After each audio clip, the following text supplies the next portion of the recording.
สบายดีจ้าสบายดีพี่น้องสบายดีสุขคนกันสวัสดีตอนเย็นๆนะวันนี้เรามาตลาดเอารถใหญ่มาผมจะมาเปลี่ยนแก๊สมาตลาดบ้านเบาอ่อยนะบันดงดอกไม้ใส่ผู้ทอแขกสวรรค์เขตจ้ามาดูวันนี้นะตลาดมียังไงอันนี้มันจะแป๊กไว้เป็นสไลมือขายได้เลยนะชื่อซอยนี่เฮ้ยมันตายมันบตีมันบริตาย ขายเดียวใดวะขาย40 บาทถุงละ40 บาทเจ้าบ่ทันมีเงินน้อยบ่เด้โอ้แต่ออกมาก่อนเด้อข้าวดิ่งย่อเลยไหมใหญ่โลเท่าไรจ้ะโล200อ๋อพอซื้ออยู่เลยนะโต๊ะไข่มันปวด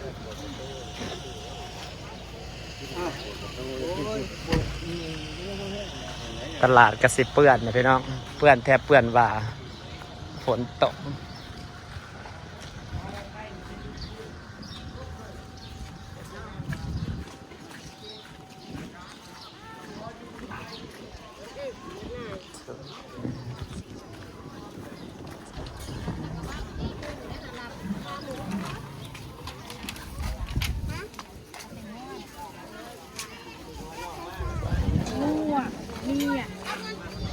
ซื้อยังตัดเราลงมาซื้ออย่างซื้อน้อยเนี่ยนะไข่แดงไข่มดแดงก็ยังมีแล้วเด็กกินทุเรียนมีทุเรียนมาเนาะตั้งใจมาซื้อทุเรียน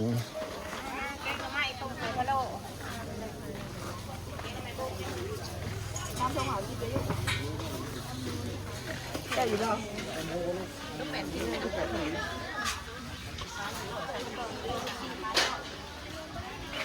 นี่ไงทุเรียนเราอยากกินทุเรียนขายได้แล้วแพ็คละ1 โลอันนี้ข้ากระเพราใหม่ๆบอก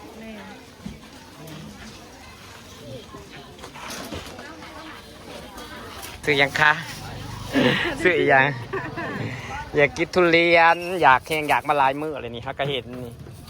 มาขายประจำเลยเจ้าเป็นคนมาตลาดบ่เราไปคอยมาเมื่อนี้นะตั้งใจมาหาซื้อทุเรียนอยากกินทุเรียน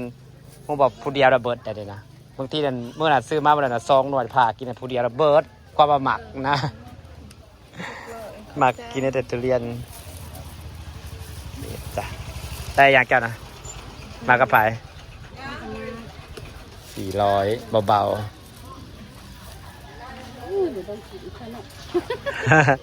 ข้าวจะมากดอกข้างนี้นะเพื่อนเรากินได้บ่กินกับข้าวกันบางทีบอกเลขได้ไหมเลขกันวันนี้กระซับนี่ตลอดเลยไปสิเคยอ้วน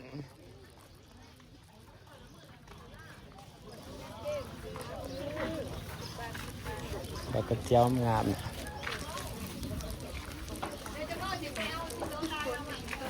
คืออะไรเลาะตลาดจ้าดอกกระเจียวงาม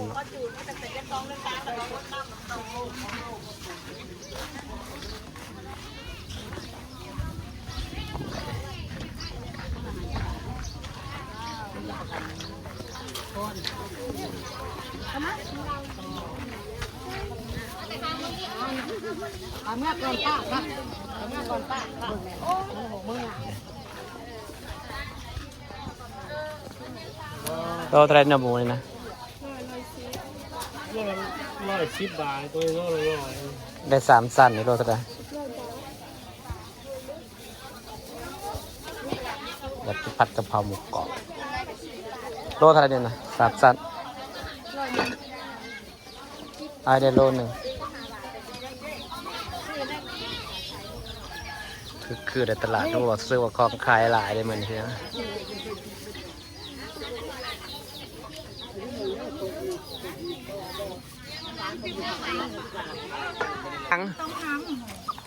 มีอย่างในกระเป๋านะโอ้ยซื้ออะไรจักบาทเนี่ยของก็เป็นตะสั่งแท้ของเป็นตะสั่งเอาช่องนั่นจริงๆเอาช่องอันต่อชิดอะไรจ๊ะ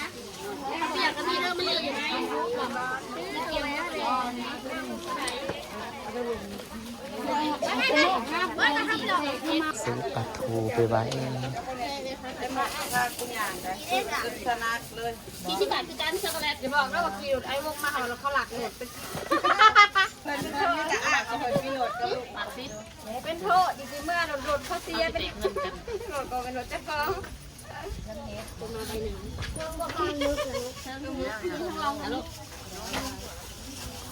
เอาก็มันอีก50แต่มันผิดเขาเลยบอกเอาพอดีเรา6-7เขาซื้อมาตลาดเขาบอกเลยว่า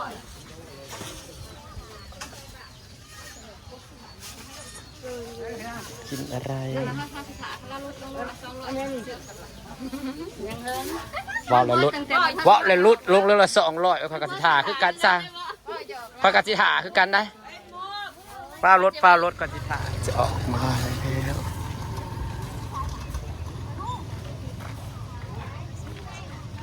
ซื้อเม็ดจินโนนไปคั่วก่อน อุ่นได้คือมองพอดีมองไพ่อันมาเฮ้ยมึงไงนี่จะแสบ อันนี้เมย์ไงอ่ะ ชื่อมาคนละเจ้าข่อยเป็นคนเก็บผิดรถไหนข่อยไปชิบุ้ง ม่วงคือสีแดงงามแต่ ได้กับมุกยังนี่ นม บำรุงมุ้งขนาด แมนงาม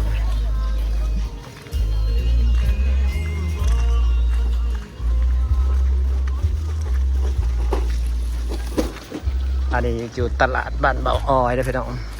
ขี่รถมาไกลเติบวันนี้เอารถใหญ่มาเพราะว่าเราจะไปเติมแก๊สซอ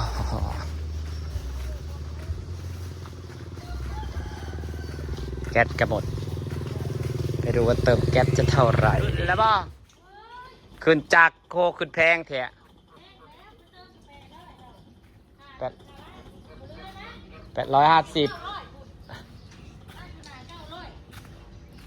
ขึ้นดูหลายแค่รถแค่น้ำมันนี่กับก้าออกแต่เฮือนเลยนี่นะผมมีเงินเติมน้ำมันรถ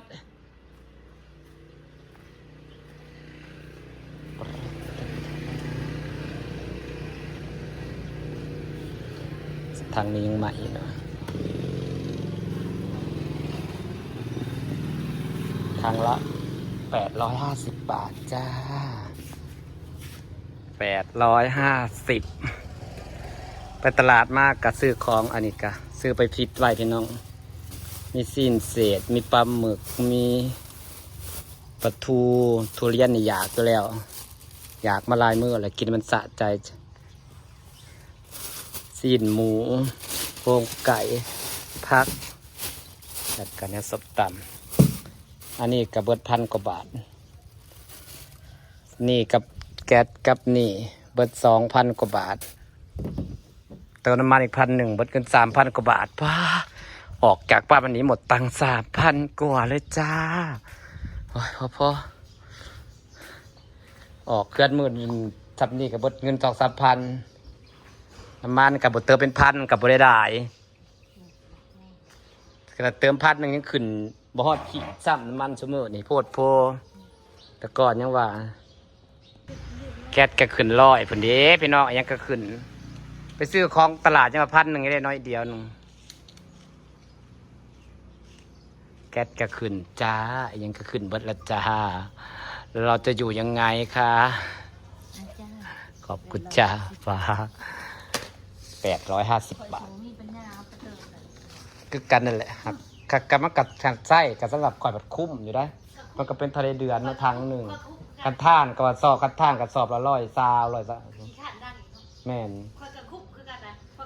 3-4 เดือนผู้ใดจะผู้เดียวเด้1เขา แม่น กินน้ำคุ้มยุ่จังค่ะ 3-4 เดือนบ้านแป๊บเดียวหมดตังค์3-4 พันจ้าพี่น้องจ้าบางนี้ได้สำนีแหละจ้าแพงสุดก็ทุเรียนนั่นแหละจ้าอยากกินมันนานกินทีบ่เป็นยังดอกสิฝากบรรยากาศและสนิทเด้อพี่น้องจ้าขอบคุณทุกคนนะจ้า